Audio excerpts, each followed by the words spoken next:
In the year 2347, humanity had finally found its place among the stars.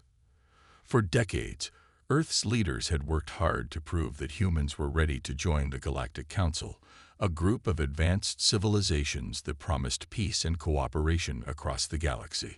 Adam Carter, a young diplomat from New York, stood on the balcony of his office in the Council's headquarters, gazing at the glowing cityscape below.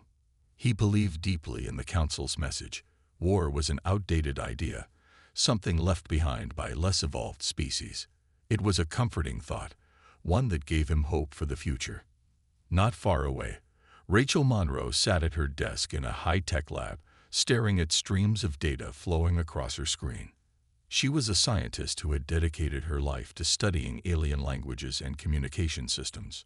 Her dream was simple: to help humanity understand and connect with other beings in the galaxy.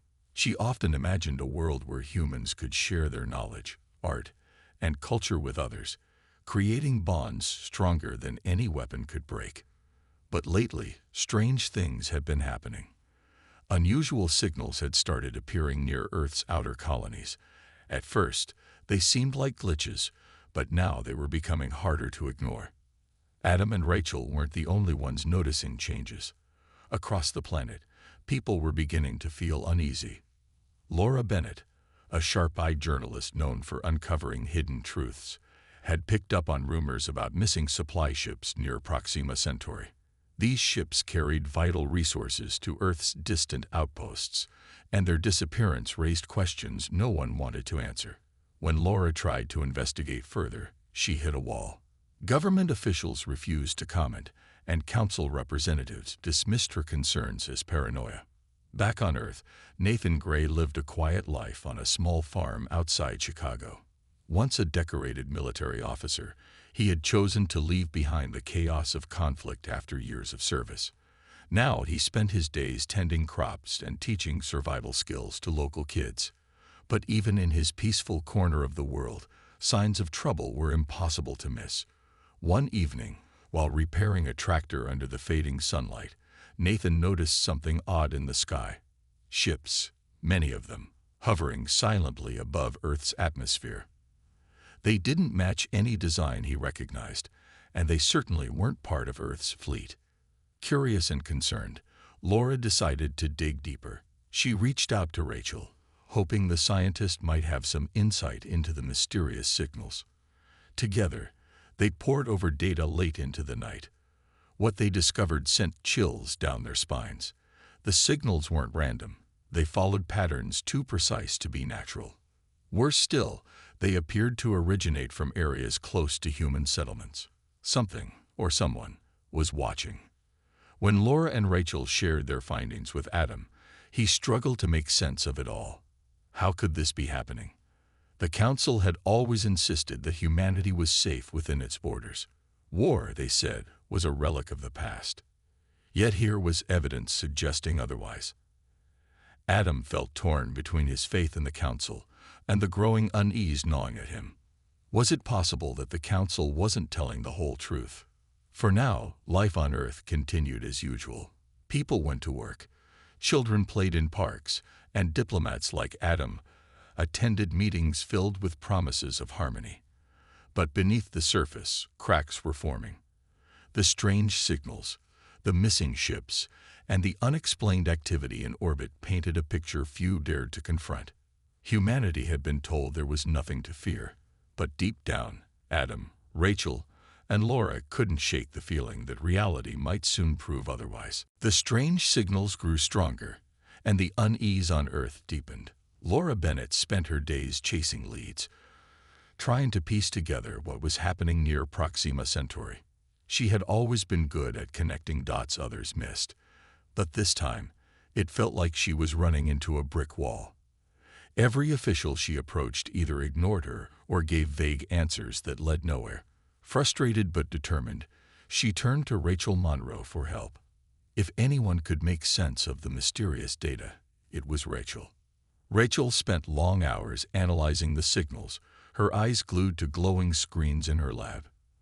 At first, she thought they might be some kind of alien communication, a language waiting to be decoded. But as she dug deeper, she realized the patterns didn't match any known languages. Instead, they seemed mechanical, almost like coordinates or instructions. One night, after staring at the same set of numbers for hours, Rachel leaned back in her chair and sighed. Something about the signals felt wrong. They weren't just random noise. Whoever, or whatever, was sending them had a purpose. Meanwhile, Nathan Gray kept watching the skies. The ships he'd seen hovering above Earth's atmosphere hadn't left. In fact, there were more of them now. He tried reporting his observations to local authorities, but no one took him seriously. "It's probably just Council patrol ships," one officer told him dismissively. Nathan wasn't so sure. He remembered all too well how easy it was to ignore warning signs until it was too late. That's why he started documenting everything, taking photos, recording videos, and jotting down notes every time he spotted something unusual. Laura and Rachel met again, this time bringing Nathan into the conversation. Over coffee at a quiet cafe, they shared their findings. Laura described the missing supply ships and the lack of answers from officials. Rachel explained the strange signals and her growing suspicion that they were linked to the ships Nathan had seen. Nathan nodded, adding that he believed the ships were mapping Earth's defenses. None of them wanted to jump to conclusions, but the evidence was hard to ignore. Adam Carter, still wrestling with doubt, found himself caught between two worlds. On one hand, he trusted the Galactic Council. He had worked alongside its members for years, believing in their vision of peace. On the other hand, the stories from Laura, Rachel, and Nathan made him uneasy. He decided to approach a council representative named Zoran, an alien ambassador known for being straightforward. Adam hoped Zoran could clear up the confusion. "Have you heard about the activity near Proxima Centauri?" Adam asked during their meeting. Zoran hesitated before responding. "There are always rumors, Adam. You know how it is. People see shadows where there are none." Adam pressed further, mentioning the missing ships and the strange signals.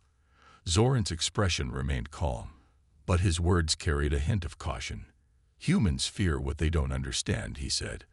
"But sometimes fear can cloud judgment." Adam left the meeting feeling more confused than ever.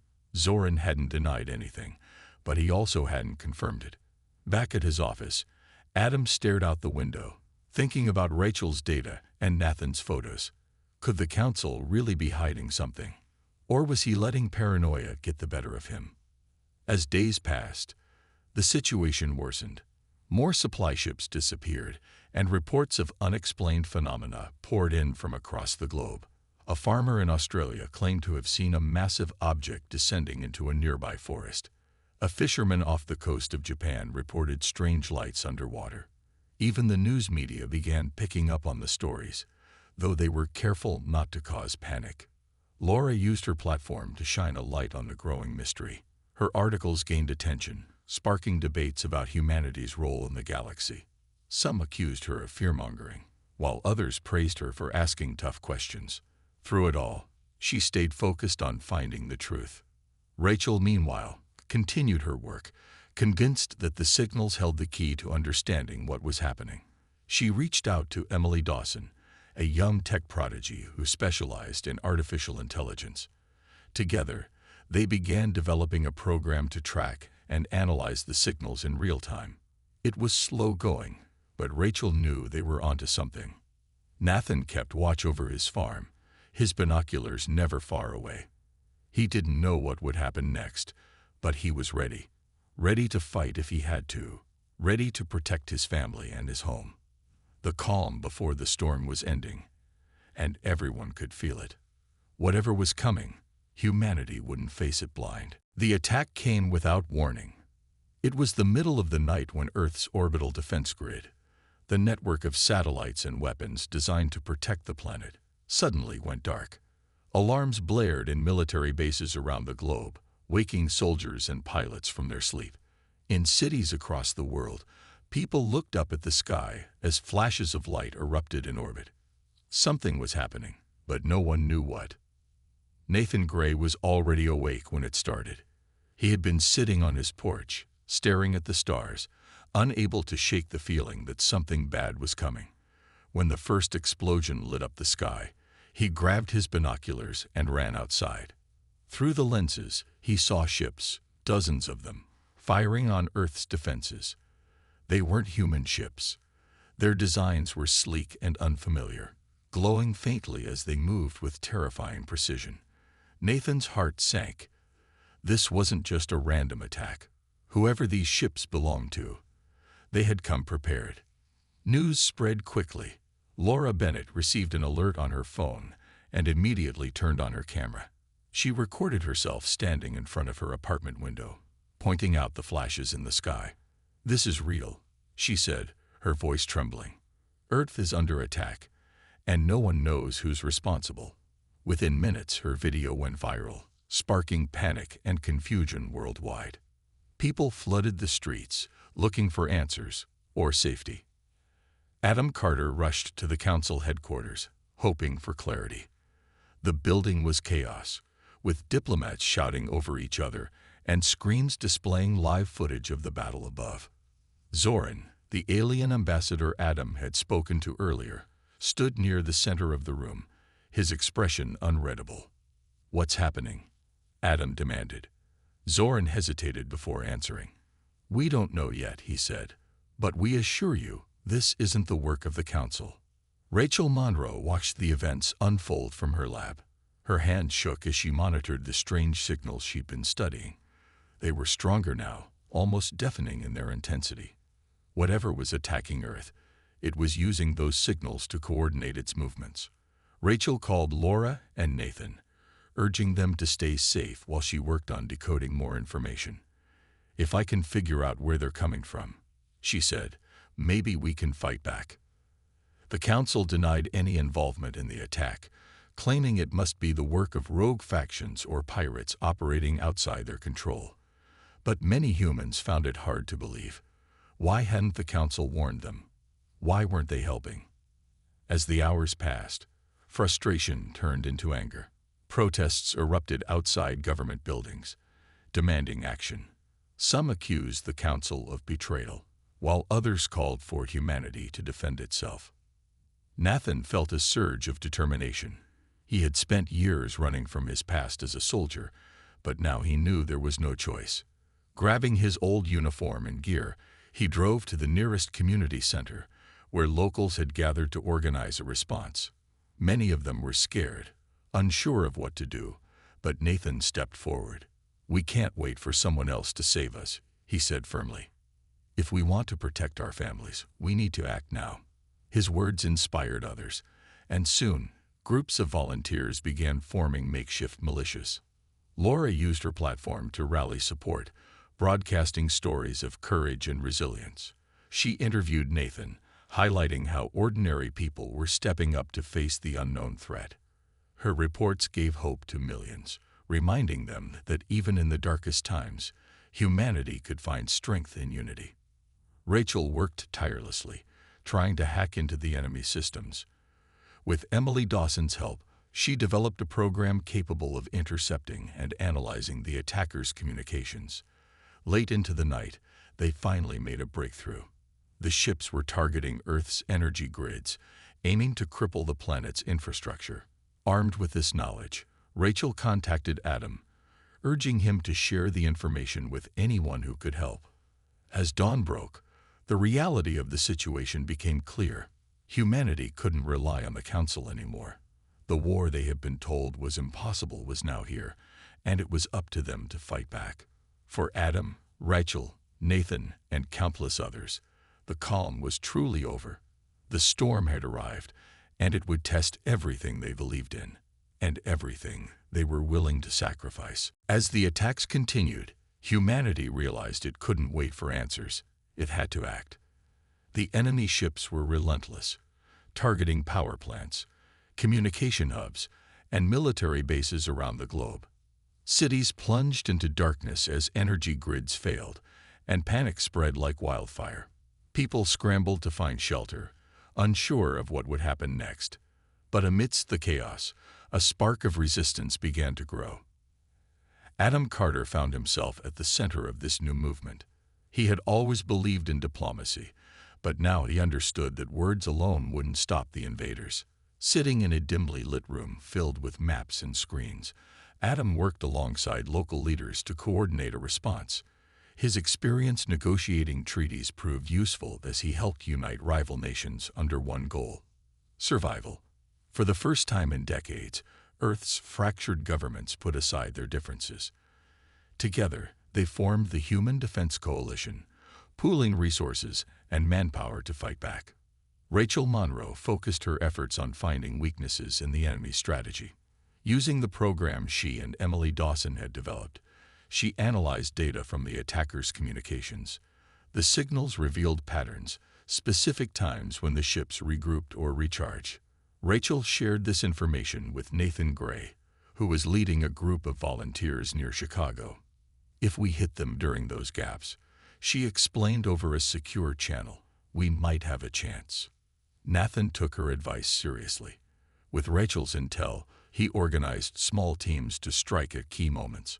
Armed with whatever weapons they could gather, these groups launched surprise attacks on enemy forces landing near Earth's surface. Though outnumbered and outgunned, their bravery inspired others to join the fight. Farmers, teachers, mechanics, all kinds of people picked up tools and transformed them into weapons. They weren't soldiers, but they refused to give up without a fight. Laura Bennett traveled across the country, documenting the resistance. She interviewed ordinary citizens who would become heroes overnight, sharing their stories with the world. Her reports highlighted acts of courage, like a group of teenagers using drones to distract enemy ships or an elderly man guarding his neighborhood with nothing but a hunting rifle. Laura wanted everyone to see that even in the face of overwhelming odds, humanity still had hope. Meanwhile, Emily Dawson worked tirelessly to improve their defenses. From her makeshift lab in Chicago, she designed software capable of hacking into enemy drones. By taking control of these machines, she gave humanity a crucial advantage. One night, Emily successfully redirected a squadron of drones to attack their own mothership, causing significant damage. News of her success spread quickly, boosting morale among the fighters. Rachel proposed a bold plan: use Earth's moon as a staging ground for counterattacks. It was risky. Getting people and supplies there would be difficult, but it offered a safe location to launch operations without fear of retaliation. After hours of debate, the coalition agreed to try it. Engineers and scientists worked around the clock to retrofit old lunar bases, turning them into command centers. Supplies were sent via shuttles, and volunteers signed up to defend the outpost. Adam played a critical role in rallying support. He reached out to sympathetic alien factions within the Galactic Council, hoping to form alliances. Some species, horrified by the invasion, pledged assistance. They provided advanced technology and shared intelligence about the attackers. Slowly but surely, humanity began building a network of allies. Despite the progress, challenges remained. Food shortages and power outages plagued cities, and casualties mounted daily. Yet through it all, people kept fighting. Nathan reminded his team that every life saved mattered, no matter how small the victory. Rachel stayed awake for days, ensuring her data was accurate. Emily pushed herself to the limit, knowing her work could mean the difference between life and death. The battle wasn't just physical, it was emotional. Fear gripped many, but so did determination. Humanity had been told it couldn't win. That war was a relic of the past. But now, faced with the reality of destruction, people chose to stand together instead of falling apart. They weren't just fighting for survival. They were fighting for their future, a future where they wouldn't have to rely on anyone else to protect them. And somewhere above Earth, the enemy watched, unaware that humanity's greatest strength lay not in its weapons, but in its unity. The tide of the war was beginning to shift, and though the road ahead was uncertain, one thing was clear: humanity would not go down without a fight. Adam Carter stood in a dimly lit room aboard the Council's diplomatic station, his hands clenched tightly at his sides. He had just finished meeting with Zoran and other Council members. But this time, The conversation was different. After hours of heated arguments and demands for answers, Zoran finally revealed the truth, or part of it. The attackers weren't rogue pirates or random rebels. They were part of a faction called the Dominion, a splinter group within the Council itself.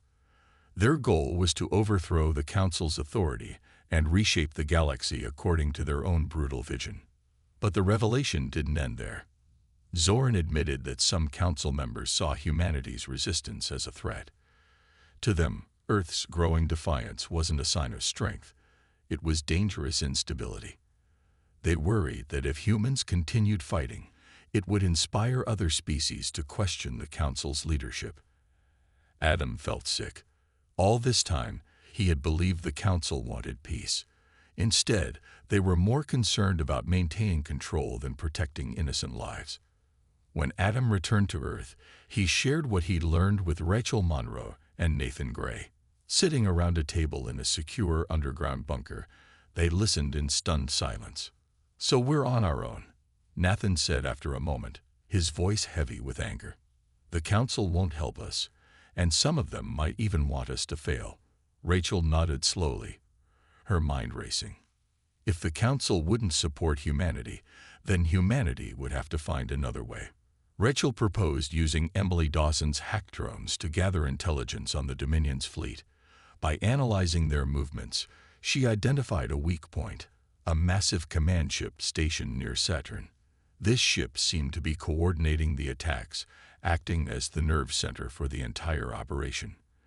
If they could disable it, the enemy forces would lose cohesion, giving humanity a chance to turn the tide. The plan was risky. Getting close enough to attack the command ship would require bypassing layers of defenses, something Earth's Ragdig fleet wasn't equipped to do. But Nathan stepped forward, volunteering to lead the mission. "We've got no choice," he said firmly. "If we don't take the fight to them, they'll keep coming until there's nothing left." His determination inspired others to join him, including pilots who had never flown combat missions before. Laura Bennett covered the preparations, broadcasting messages of hope to rally support. Her reports highlighted the bravery of ordinary people stepping up to defend their planet. She interviewed Emily, who explained how her program worked and why hacking the enemy drones was so important. "This isn't just about winning battles," Emily said. "It's about showing them that we won't back down." On the day of the assault, Nathan led a small squadron of ships towards Saturn. Each vessel carried volunteers determined to make a difference, no matter the cost. As they approached the command ship, Emily's hacked drones created chaos, drawing enemy fire away from the human fleet. Rachel monitored everything from the moon base, guiding the team through the enemy's defenses. "You're almost there," she said over the comms, her voice steady despite the tension. When they reached the command ship, Nathan gave the order to launch an EMP device designed by Emily. The pulse disabled the ship's primary systems, leaving it vulnerable. Cheers erupted among the human fighters as the enemy fleet began to scatter. For the first time since the invasion began, humanity had scored a major victory. Back on Earth, Adam delivered a powerful speech to the Council, exposing their complicity and demanding accountability. "You told us war was impossible," he said, his voice ringing with conviction. "But you were wrong. Humanity may be young, but we are strong, and we will not let fear rule us anymore." Though the battle was far from over, the victory near Saturn proved one thing. Humanity had the courage to stand against even the greatest odds, and as the galaxy watched, it became clear that Earth's fight was far more than just survival. It was a declaration of independence. The battle near Saturn was fierce, a chaotic dance of ships and weapons lighting up the darkness of space. Nathan Gray led the charge, his heart pounding as he guided his squadron through waves of enemy fire. The EMP device they carried was their only hope, but getting close enough to use it felt nearly impossible. Enemy fighters swarmed around them, their sleek designs cutting through the void with deadly precision. Yet, humanity's makeshift fleet held its ground, driven by desperation and determination. Emily Dawson's hack drones played a crucial role in the fight. From her station on Earth, she directed the drones to swarm the enemy ships, creating confusion and drawing their attention away from Nathan's team. "Keep pushing," she muttered to herself, her fingers flying across the keyboard. The drones weren't just distractions, they were buying time. Every second counted as Nathan's squadron edged closer to the Dominion's command ship. Rachel Monroe watched everything from the moon base, her eyes glued to the monitors. She relayed real-time updates to Nathan, guiding him through gaps in the enemy's defenses. "You're almost there," she said over the comms, her voice calm despite the tension. "Just a little further." Her words steadied Nathan, helping him focus on the mission ahead. When they finally reached the command ship, Nathan gave the order to deploy the EMP device. A small pod detached from his ship and latched onto the enemy vessel. Seconds later, a pulse of energy rippled outward, disabling the ship's systems. Lights flickered and died, and the once coordinated fleet began to falter. Ships drifted aimlessly, their pilots struggling to regain control. Cheers erupted among the human fighters as the tide of the battle shifted in their favor.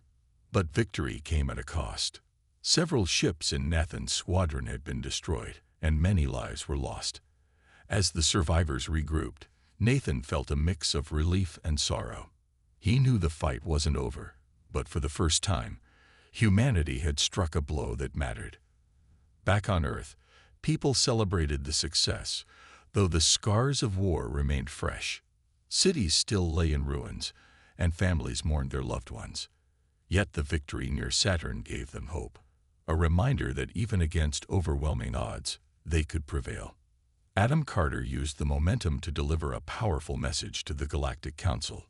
Standing before representatives from dozens of species, he exposed the Council's failures and demanded change. "You told us we belonged here, that we were equals," he said, his voice firm. "But when we needed you most, you turned your backs. Humanity will not forget this betrayal." His words resonated not only with humans, but also with other species who had grown disillusioned with the Council's leadership. The Council was forced to respond. Some members denied responsibility, while others promised reforms to prevent similar conflicts in the future. But Adam knew promises weren't enough. Humanity had learned the hard way that relying on others for protection was a mistake. Moving forward, Earth would build its own defenses, forge its own alliances, and chart its own path among the stars. Nathan returned home to his farm, exhausted but proud. The war had changed him, reopening old wounds from his military days, but it had also reminded him of the strength found in unity. Across the planet, communities worked together to rebuild what had been lost. Laura Bennett documented these efforts, highlighting stories of resilience and cooperation. Her reports inspired millions, showing that even in the darkest times, humanity could find light. Rachel continued her research, determined to ensure Earth was never caught off guard again. With Emily's help, she developed new technologies to monitor and counter potential threats. Together, they trained a new generation of scientists and engineers, preparing them for whatever challenges lay ahead. Though the Dominion still lurked in the shadows, plotting its next move, humanity was no longer afraid. They had faced their fears and emerged stronger. The galaxy had underestimated them once, but it wouldn't happen again. Earth's people had proven they were capable of standing on their own and willing to fight for their place among the stars. The war left deep scars on Earth, but it also forged a new spirit among its people. Cities that had been reduced to rubble began to rise again, brick by brick. Families came together to rebuild homes, schools, and hospitals. Though the wounds of loss were still fresh, there was a shared determination to move forward. Humanity had faced its darkest hour and survived, not because of help from others, but because they had stood united. Adam Carter stepped away from his role as a diplomat. He couldn't trust the Galactic Council anymore, not after what he'd seen. Instead, he focused on rebuilding trust between humans and the few alien species who had supported them during the war. These allies weren't part of the Council. They were smaller civilizations that understood what it meant to fight for survival. Together, they worked on creating partnerships based on honesty and mutual respect, not empty promises. Rachel Monroe returned to her lab, but her work took on a new purpose. She no longer studied alien languages just to bridge cultural gaps. She sought answers to protect humanity from future threats. Using data collected during the war, she developed systems to detect unusual activity near Earth's borders. Her goal was simple: never let humanity be caught off guard again. She often thought about the strange signals that had first hinted at danger. They served as a reminder that ignorance could be as dangerous as any weapon. Nathan Gray went back to his farm, finding peace in the quiet rhythms of planting and harvesting. But he stayed ready. The war had taught him that peace wasn't something you took for granted. It was something you worked for every day. He kept his tools close and trained local volunteers in survival skills. If the Dominion ever returned, Nathan wanted his community to be prepared. His actions inspired others to do the same, creating networks of resilience across the planet. Laura Bennett continued telling stories, documenting the lessons of the war so future generations wouldn't forget. Her reports highlighted both the sacrifices made and the victories earned. She interviewed survivors, sharing their courage with the world. Through her words, she reminded everyone that even in the face of overwhelming odds, humanity had shown it could rise above fear. Emily Dawson became a symbol of innovation. Her hacked drones and EMP technology had turned the tide of the battle near Saturn, proving that creativity and determination could overcome superior forces. She opened a school to teach young minds how to use technology responsibly, hoping to inspire a new generation of problem solvers. "We can't control everything," she often said, "but we can always find a way to adapt." As Earth healed, the Galactic Council faced pressure to change. Other species, emboldened by humanity's resistance, began questioning the Council's authority.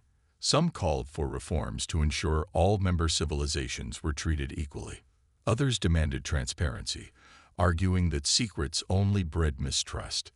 While progress was slow, the Council started taking steps toward accountability, a small but important shift. Far beyond Earth's reach, the Dominion plotted its next move. Their defeat near Saturn had weakened them, but not destroyed them. Leaders within the faction vowed revenge, swearing to crush humanity once and for all. Yet for now, they watched and waited, knowing their time would come. Back on Earth, life moved forward. People planted trees where bombs had fallen, laughed where tears had been shed, and dreamed of a brighter future. They knew the galaxy was vast and full of dangers, but they also knew they weren't alone. Humanity had proven it could stand tall among the stars, not because it was perfect, but because it refused to give up.